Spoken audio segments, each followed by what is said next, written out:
દીકરી વાલનો દરિયો.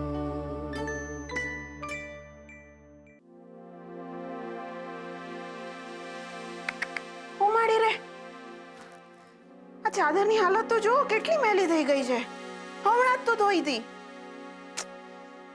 રાહુલના પપ્પાને હંમેશા કીધું છે, જ્યારે પણ બહારથી ઘરે આવો ત્યારે પહેલા પગ ધોવો અને પછી ચાદર પર બેસો.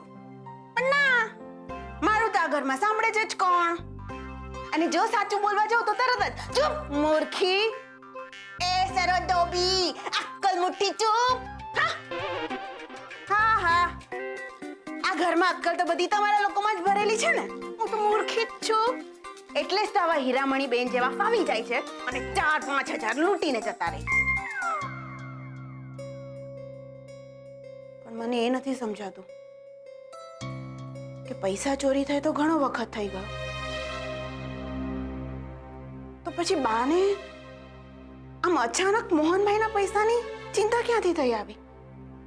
એ નાત બાર થયેલા મોહનભાઈના પૈસાની. અને પૈસાની તપાસ કરે તો ક્યાં? આ ઘરમાં. નક્કી સરોજ, નક્કી દાળમાં કંઈક કાળું છે. શું?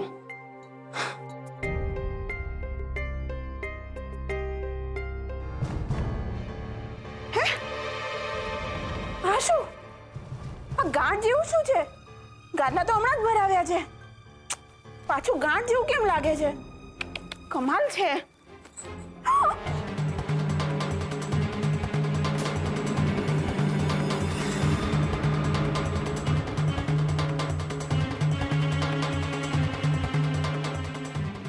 આટલી બધી 2000ની નોટો મળી રે. રામ જાણે આ પૈસા કેટલા હશે. મને તો ગણતા પણ નથી આવડતું. નક્કી 2-5 લાખ તો હશે જ. 5 લાખ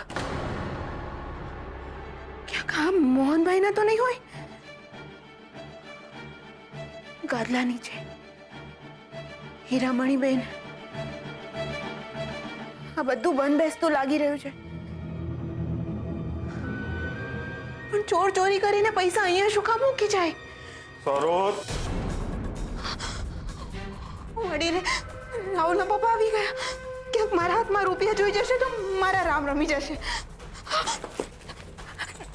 સરોજ, આ શું કરે તું? આ જો ને, ચાદર કેટલી મેલી થઈ ગઈ છે. ચાદર સરખી કરી રહી છું. આ ચાદર સરખી કરવાની જરૂર નથી. તું એક કામ કર, જા મારી માટે ચા લે આવ. બહુ માથું ભમી રહ્યું છે. મસ્ત ફક્કડ ચા લે આવ જા. પણ ચાદર ચાદર મેં કીધું ને, હું જોઈ લઈશ. એ મેં ત્યાં માસુકભાઈ ને ત્યાં રાહ જોઈ જોઈ ને માથું ભમી ગયું છે મારું. તું જા ને ભાઈ, ચા લે આવ ને યાર. હા.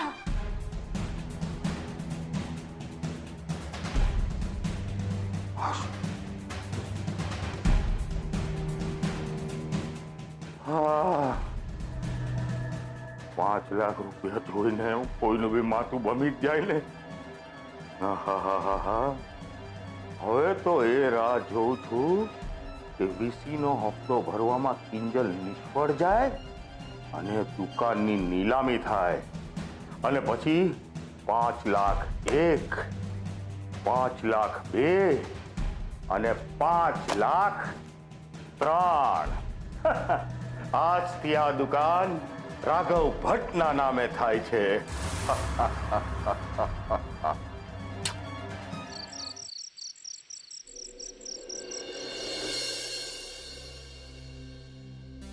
રૂપેશ, ભલે ને પપ્પાજીને હિટલર કહેતો, પણ હું મારી મહેનતથી પપ્પાજીનું દિલ જીતીને બતાવીશ. મને વિશ્વાસ છે પપ્પાજી પણ મારી મહેનતને જાણીને મને સારો એવો પગાર. ઓ નો, ક્યાંક એવું ના બને કે પપ્પાજી એમ કહી બેસે કે ઘરનાને પગાર કેવો. શું કરું? રૂપેશને પૂછવાનો કોઈ અર્થ નથી. એ તો પહેલેથી જ મારી ઓફિસ જોઈન કરવાની વાતની વિરુદ્ધ છે. તો પછી કોને પૂછું?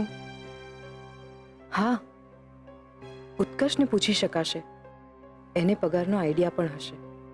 આઈ હોપ સારી અમાઉન્ટ હોય તો હું એ પૈસાથી ઘરમાં મદદ કરી શકીશ. બહુ મદદ થઈ ગઈ રમાકાંતભાઈના એડવાન્સ પેમેન્ટના ચેકથી.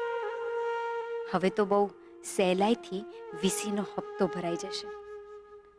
પણ ઓલા અક્ષય 2 દિવસમાં 50,000 ભરવાની વાત કરી છે. એ કેવી રીતે કરીશ? થોડું ઘણું બેંકમાં સેવિંગ્સ છે, પણ જો હજુ કોઈ ત્રીજી જગ્યાએથી મદદ મળી જાય ને તો પપ્પાનો ઈલાજ ને સ્પીચ થેરાપિસ્ટનો ખર્ચો એની પણ ચિંતા નહીં રહે. ને રહી વાત સેજલના લગ્નની, તો એ પણ પહેલા મારી ચિંતા પપ્પા કરતા હતા ને હવે કિંજલ કરે છે. આજે શૂઝ જોઈએ છે તો કાલે ટી શર્ટ ને ફીઝના 50,000 તો પડ્યા જ છે. ના બીજે હવે તું 14ની તો થઈ, વધુ કંઈ કરી ન શકે તો કંઈ નહીં, પણ તારે તારો ખર્ચો નીકળી જાય એવું તો કોઈ કામ શરૂ કરી દેવું જોઈએ.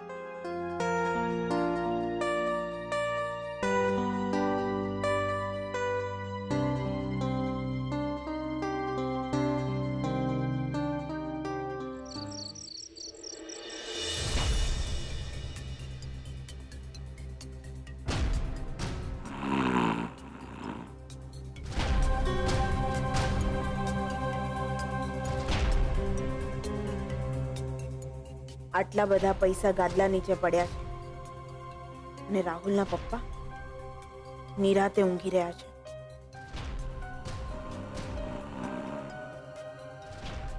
કોને ખબર, એમને ખબર પણ છે કે નહીં, કે પછી ક્યાંક એવું તો નહીં હોય ને કે એમણે જ.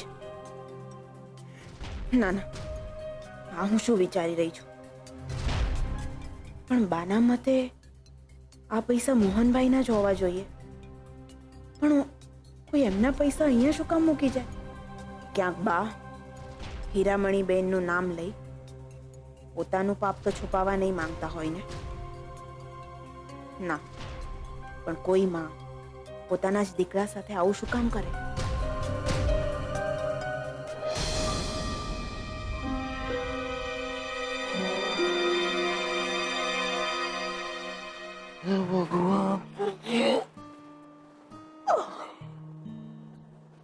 ભગવાન, આ લાઈટ ગઈ. અરે આ ગરમીમાં તો બાફેલા બટેટા જેવા થઈ જશું. સરોજ, એ સરોજ, એ આને કઈ ગરમી, વરસાદ, ઠંડી કઈ ફરક નથી પડતો. ઈ તો મસ્ત ઘોડા, ગધેડા, કૂતરા વેચીને સૂઈ ગઈ. હા, બહુમાં આનું કઈ ન થાય. બહુ ખર્ચો છે બાપા. હાલ ભાઈ રાઘવ, અગાસીએ જઈને સુવાની કોશિશ કરીએ. ભલે બફાતી.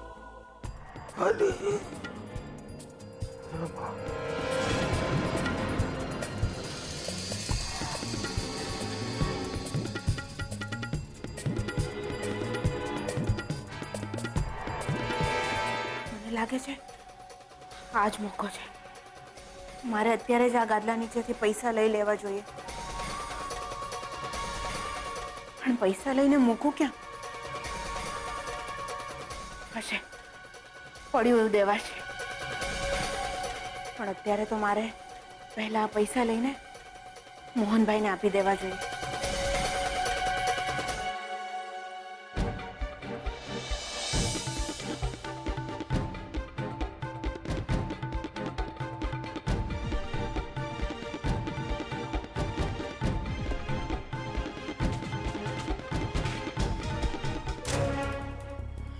એની પહેલા કોઈ મને આ પૈસા જોડે પકડી લે. હું આ મોટા ભાઈને એમની ધરોહર આપી આવું. જો મોટા ભાઈ મને સવાલ કરશે કે આ પૈસા ક્યાંથી આવ્યા, તો હું શું જવાબ આપીશ? ગાદલા નીચેથી? ના ના ના ના, આવું કહીશ તો બધું રાહુલના પપ્પાના માથે આવી પડશે. તો હું શું કરું?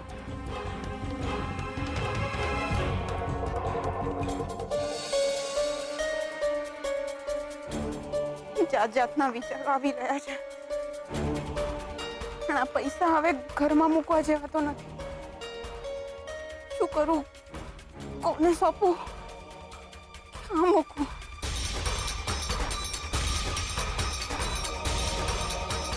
તુલસી માના ચરણોમાં મૂકી દઉં છું. એ જ સારું રહેશે.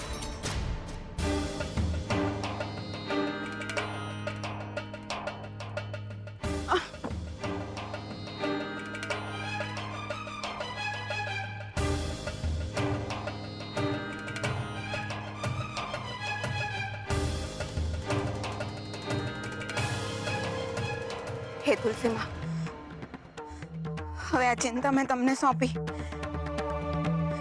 ને જ્યાં સુધી આ પૈસાનો સાચો હકદાર ના મળી જાય, આની જવાબદારી તમારી. રક્ષા કરજો માં. કવિતાબેન, તમે ચિંતા ન કરો, પહેલા આ ફોર્મ ભરી દો. Ma'am may I come in?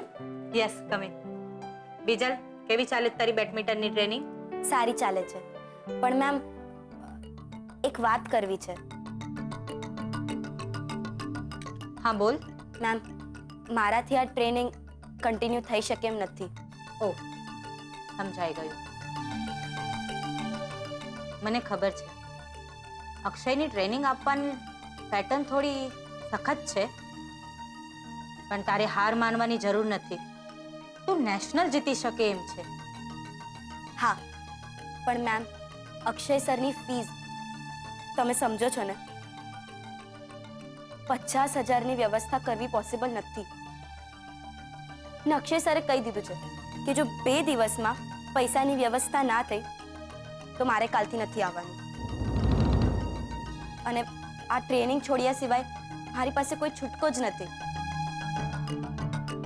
Excuse me, તમને વાંધો ન હોય તો હું કંઈ કહી શકું છું? હા બોલો ને. પહેલા તો સોરી, તમારા બંનેની વાત હું સાંભળી ગઈ છું, પણ આની ફીઝનો પ્રોબ્લેમનો મારી પાસે એક સોલ્યુશન છે. જોશીપુરા મેડમ, તમે તો જાણો જ છો મારા દીકરા હર્ષને બેડમિન્ટનનો ગજબનો શોખ છે.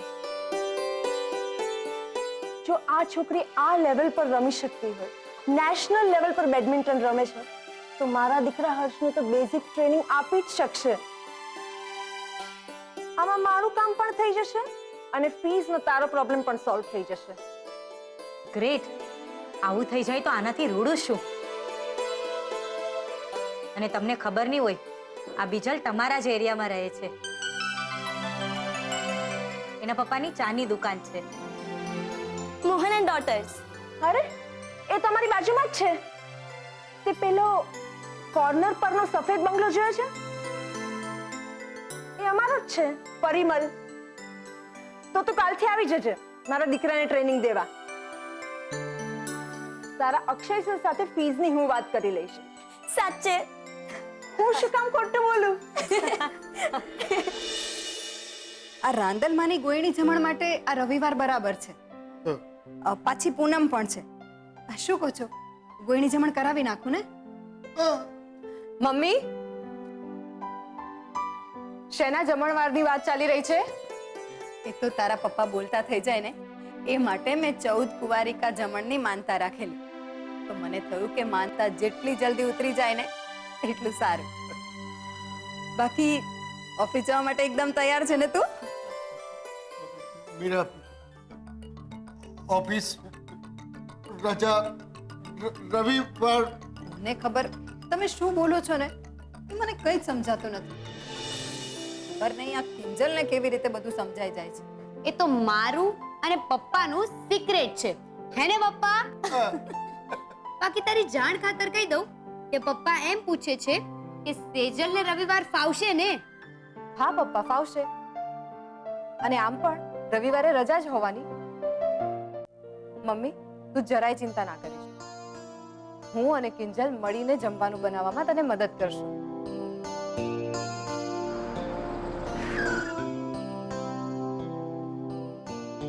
લાગે છે ગાડી આવી ગઈ.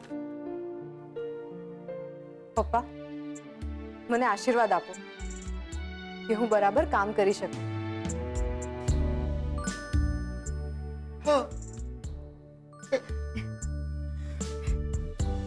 અરે એક મિનિટ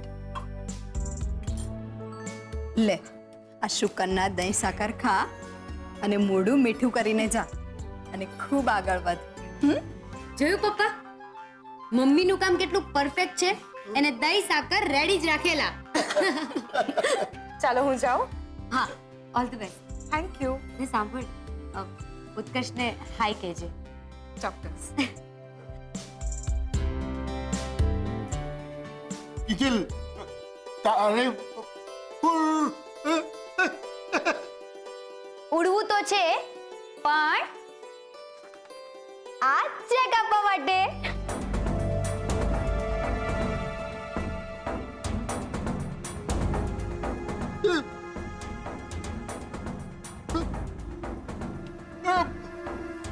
રમાકાંત અંકલે આપ્યો છે એડવાન્સમાં. ને પપ્પા, આમાંથી છે ને હું સૌથી પહેલા વસંત અંકલને બોલાવીને વીસીનો હપ્તો ચૂકવીશ. આપણો પહેલો વીસીનો હપ્તો. ને પપ્પા, વસંત અંકલે આપણને 10 દિવસની મુદત આપી હતી, પણ જુઓ, ભગવાને આપણને 10 દિવસથી પહેલા જ મદદ મોકલી આપી. ને હા, બીજા પૈસામાંથી છે ને હું વિજલની ફીસ, ઘરનો ખર્ચો, ગોળી જમણ, થોડું થોડું પણ બધું થઈ જશે. હે ને પપ્પા?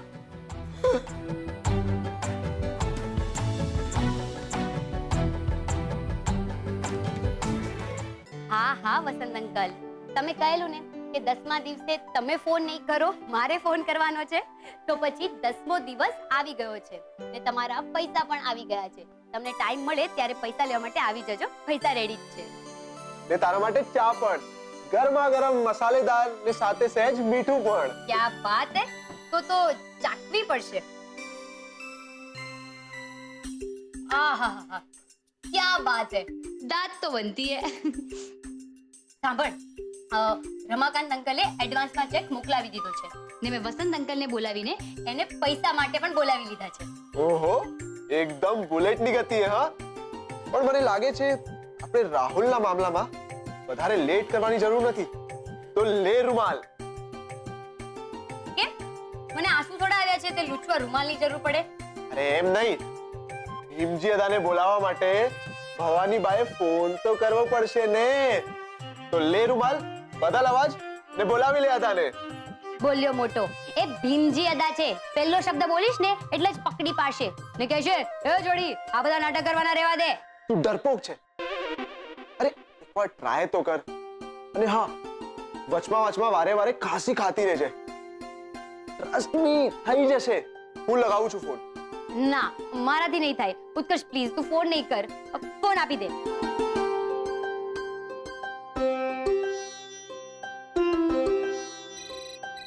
અરે આ ફોન બદલવો પડશે. ખબર નથી બધી કોણ ફોન કરે છે. હેલો,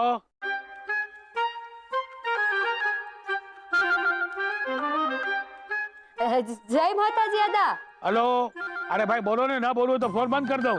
હું ભવાની બોલું છું. ઓહો, જય માતાજી. હું થયું પાછું? રાઘવ ને રાવણ નું અવર જવર વધી ગયું કે શું ફોનની દુકાન પર? જો એવું થયું ને તો તમારા ઘરની બહાર પર નાચતું પાટિયું મૂકી દઈશ. હા, હોય કયા દા, તમારો હબદ એટલે પથ્થરની લકીરો.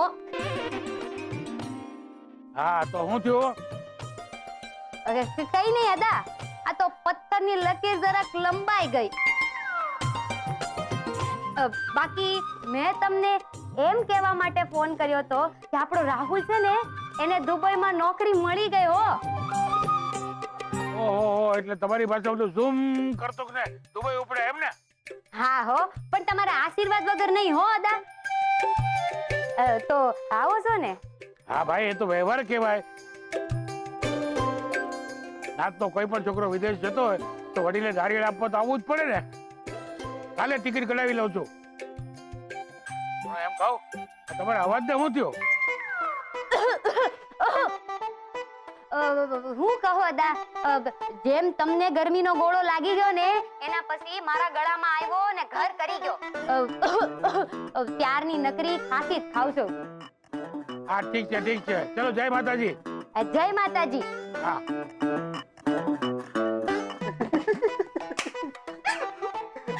અરે ભાઈ તને તો બારેલા વાળા કરતા આવડે છે ચા તને આવડતું હોય તો મને ના આવડે આવ્યો મોટો અરે